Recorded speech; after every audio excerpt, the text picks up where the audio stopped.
কি রান্না হচ্ছে আজকে?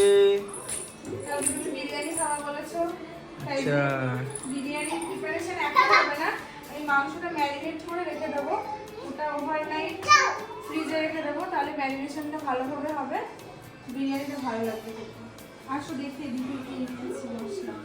দেখি। এই যে এখানে চিকেন আছে, এই যে লেগ পিসও আছে, ব্রেস্ট পিস আছে, 1 কেজি মতন আছে চিকেন। তো আমি এটা পুরোটাই ম্যারিনেট করব। এর মধ্যে মশলা দিয়েছি জিরে, ধনে, কাঁচা লঙ্কা আর রসুন, আদা। দেখো মশলাটা দিয়ে দিলাম।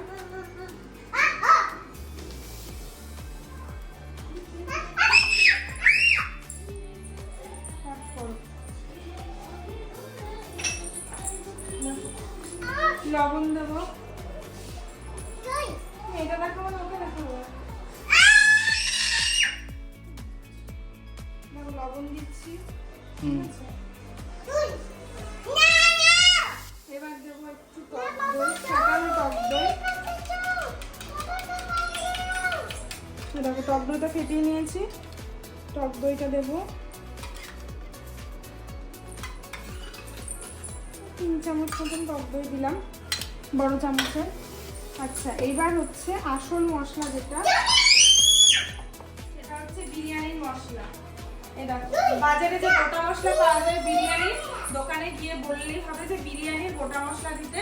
এই গোটা মশলা আমি নিয়ে এসে শুকনো খোলা একটু তেলে নিয়েছি, নিয়ে দেখো গুঁড়ো করে নিয়ে একটা মশলা বানিয়ে নিয়েছি। এই মশলাটা আমি এবার এর মধ্যে দিয়ে দেবো। হাতে করা বিরিয়ানির মশলাতে কিন্তু বিরিয়ানিটা ভালো হয় খেতে। দেখো এতটা দিয়ে দিলাম, ঠিক আছে। এবার চাইলে কেউ একটুখানি হলুদ দিতে পারে, আবার না চাইলে নাও দিতে পারে। তো আমি সামান্য একটু দেবো,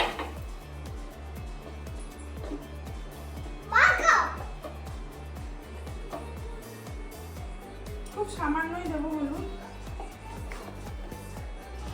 দেখো একটুখানি দিলাম, আর একটুখানি দেবো কাশ্মীরি রেড চিলি পাউডার, ঠিক আছে, অল্পই দিলাম। তো এবার এটাকে মিক্স করবো।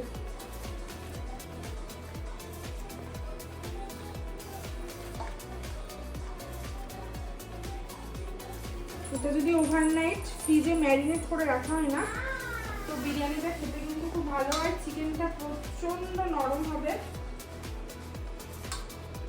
দেখো স্মেল পাচ্ছ?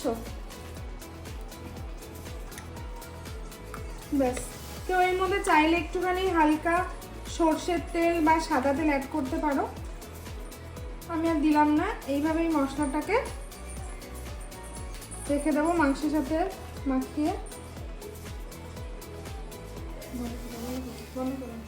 মাংসটা আমি ম্যারিনেট করে এভাবে ফ্রিজে রেখে দেবো আজকে। চলো কালকে যখন আবার বিরিয়ানি করবো তখন তোমাদের সাথে শেয়ার করবো।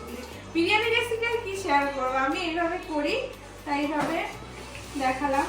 বিরিয়ানির অজস্র রেসিপি আছে, যে যার যেরকম খুশি, যে যেটা পছন্দ করে ভালো লাগে সে সেটাই করবে। চলো কালকে দেখাবো যখন বিরিয়ানি করবো। টাটা।